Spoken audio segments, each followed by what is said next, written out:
दोस्तों वैसे तो अर्तुरुल गाजी सीरियल में बहुत सारे किरदारों को विलन के तौर पर दिखाया गया है,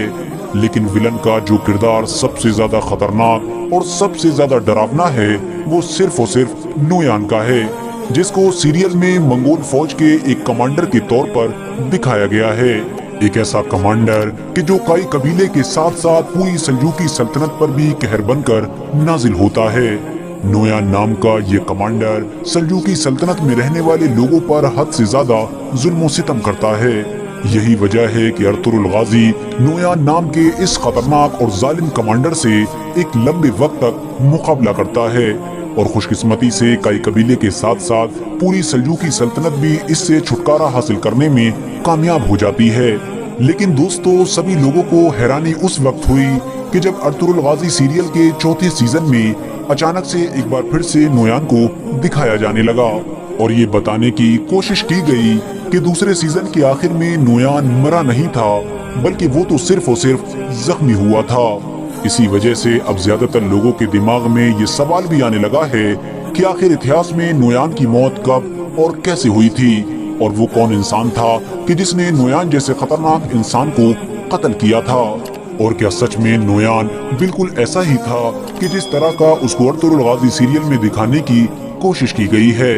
तो दोस्तों इस तरह की तमाम चीजों को जानने के लिए आज की हमारी इस वीडियो में बने रहिए। सबसे पहले तो मैं आपको ये बताता चलूं कि मंगोलों के इतिहास में नोयान किसी इंसान का नाम नहीं हुआ करता था, बल्कि ये तो मंगोलों की फौज की एक पोजीशन यानी एक पद का नाम हुआ करता था। इस पद की तुलना हम सिपह सालार से भी कर सकते हैं, और जो इंसान भी मंगोल फौज की इस पोजीशन पर बैठा करता था उस इंसान को नोयान कहा जाता था। अब अगर बात करें अर्तुरुल गाजी सीरियल में दिखाए जाने वाले नोयान की, तो आपको बताते चलें कि इस बात में कोई शक नहीं है कि ये नोयान एक असली किरदार है कि जो इतिहास में बाइजू नोयान के नाम से मशहूर है। RH नेटवर्क के नॉलेजेबल फ्रेंड्स बाइजू नोयान का ऐतिहासिक किताबों में पहला जिक्र 1228 में मिलता है कि जब मंगोल फौज की तरफ से जलालुद्दीन ख्वारिज़म शाह के ऊपर हमला किया गया था। इस जंग में बाइजू नोयान ने मंगोल फौज की तरफ से नाइब सिपह सालार का किरदार अदा किया था, और उसको ये पोजीशन उसके बाप के मरने के बाद विरासत में मिली थी। लेकिन दोस्तों बाइजू नोयान जंगी मामलात में बहुत ज्यादा तेज माना जाता था,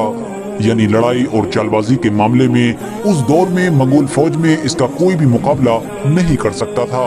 यही वजह थी कि जब मंगोल फौज का एक अहम सिपह सालार किसी खतरनाक बीमारी में मुब्तला हो गया, तो चंगेज खान के बेटे यानी उक्ताई खान ने नोयान को उसकी जगह पर बैठा दिया, और इस तरह से अब नोयान मंगोल फौज का सिपह सालार बन गया था, और उसको उक्ताई खान की तरफ से इराक, ईरान और तुर्की जैसे इलाकों में भेजा गया था, ताकि वो उधर के सारे इलाकों को भी मंगोल सल्तनत के सामने झुकने पर मजबूर कर सके।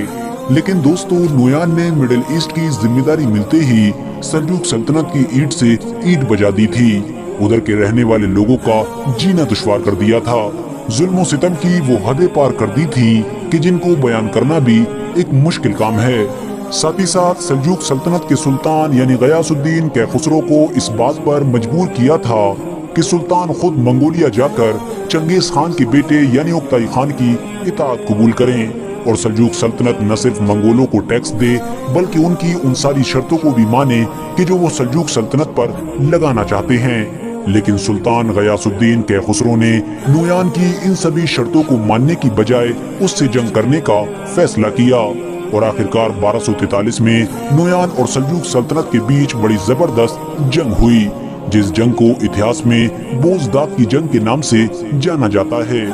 इस जंग में जहां एक तरफ सुल्तान गयासुद्दीन कैखुसरो के पास लगभग 1 लाख की फौज मौजूद थी, तो वहीं दूसरी तरफ नोयान के पास एक छोटी सी फौज ही मौजूद थी। लेकिन उसके बावजूद भी नोयान ने इस जंग में सल्जूकियों को बहुत बुरी तरह से हरा दिया था। सुल्तान गयासुद्दीन कैखुसरो के ज्यादातर सिपाही बिना लड़े ही भाग निकले थे।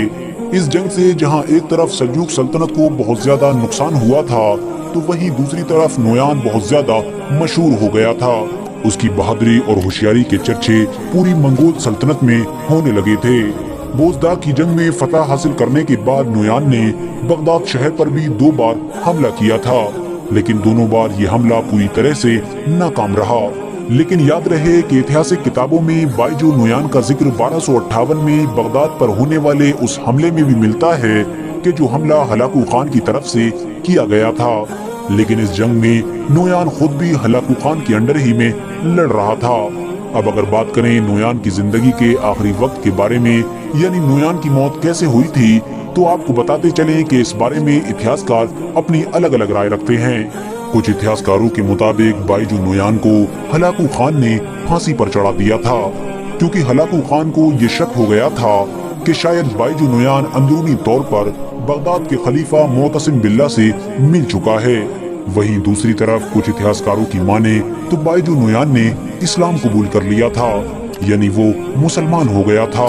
और बाद में एक लंबी जिंदगी गुजारने के बाद वो अपनी नॉर्मल मौत ही मरा था। हालांकि दोस्तों, कुछ इतिहासकार ऐसे भी हैं कि जिनका ये मानना है कि बाइजू नुयान की मौत एक खतरनाक जंग में लड़ते लड़ते हुई थी। फिलहाल दोस्तों, आज की अपनी वीडियो को हम यहीं पर खत्म करते हैं। वीडियो पसंद आने पर न सिर्फ वीडियो को लाइक करें बल्कि अपने फ्रेंड्स के साथ भी जरूर शेयर करें और इसी तरह की नॉलेजेबल और हिस्टोरिकल वीडियोस हमेशा देखने के लिए हमारे इस चैनल को सब्सक्राइब करके साथ ही में बेल आइकन को भी